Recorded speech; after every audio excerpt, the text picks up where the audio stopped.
Good morning, children. Today I am going to start car on a circular level road in which we have to derive the expression for maximum speed. Okay, so let me start. Car on a circular level road. This is a diagram where this is two wheels and F1 is the first friction force on first wheel, F2 is the second friction force on the second wheel. Here weight is working in vertically downwards, and here total normal reaction which is equal to mg, that is r1 plus r2, and this is the radius of this curved circular road. Now we will put the equation. So we know about friction force, that is equal to mu r. So F1 is equal to mu r1 and F2 is equal to mu r2. And third equation, that is r1 plus r2 is equal to mg. Total force of friction is this: F1 plus F2 is equal to mu r1 plus r2. F1 plus F2 is equal to mu, and but r1 plus r2 is equal to mg. But for the car to stay on the road, the maximum force of friction must be equal to or greater than the centripetal force. And one more thing is noted here: centripetal force is required to keep the car in motion around the curve. Is it clear? But the force of friction between the road and the tires provides the centripetal force. Okay? This friction force F1 and F2 provides the necessary centripetal force, and centripetal force which is required to keep the car in motion around the curve. So for the car to stay on the road, the maximum force of the friction must be equal and greater than the centripetal force.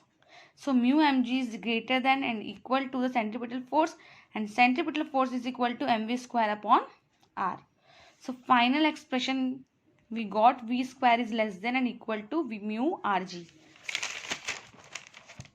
So v maximum is equal to under square root mu rg. If the speed of car exceeds mu v, if the speed of car exceeds v maximum, then the car will skid and go off around the circular road. This is because the maximum available friction is insufficient to provide the necessary centripetal force. अगर v maximum की value इस limit से ज़्यादा हो जाती है तो car slip हो जाएगी और स्लिप करके अंदर की तरफ गिरेगी, क्योंकि वहाँ पे मैक्सिमम फ्रिक्शन फोर्स इतना नहीं होता कि उस कार को सेंट्रीपिटल फोर्स प्रोवाइड कर सके. Now next topic, that is banking of curved road. अभी हमने क्या किया, ये वाला कोई टॉपिक जो था car on circular level road, आप ये भी लिख सकते हैं car on a circular curved road. अब हमारे पास बैंकिंग ऑफ रोड है. What is banking of road? When a circular curved road in which inner edges is down from the outer edge. आप ये भी लिख सकते हो outer edge is raising from the inner edge, मतलब ये थोड़ा सा उठा हुआ है इस तरीके से. ठीक है. So when the circular road is banked, the horizontal component of the normal reaction of the road provides the necessary centripetal force for the vehicle to move it along the curved path. This reduces the wear and tear of the tires. So it is the weight. This diagram of car on the banked of curved road. This is the weight mg. It is equal to the vertical component of normal reaction. It is r cos theta, r sin theta, and this is a friction force which provides the centripetal force, and it is also contain two components which is horizontal and vertical. This is the horizontal, this is the vertical, and this horizontal component gives the centripetal force. Again we will put the equation: r sin theta plus f cos theta is equal to mv square upon 1. r sin theta plus f cos theta is equal to mv square upon r. It is the first equation, and you can see here r sin theta और f cos theta दोनों same direction में है, so it is adding to each other r sin theta plus f cos theta. Is it clear, children? Okay.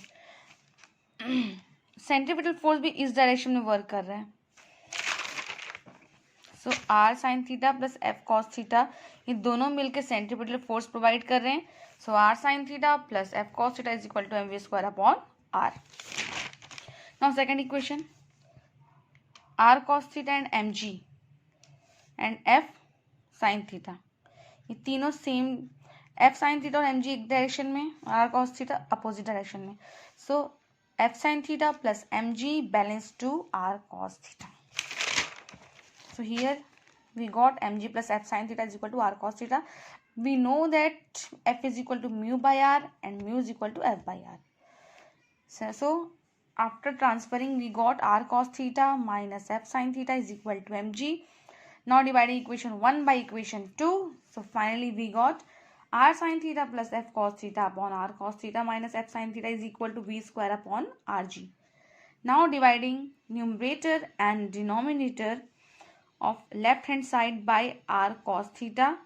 So we got r sin theta divided by r cos theta.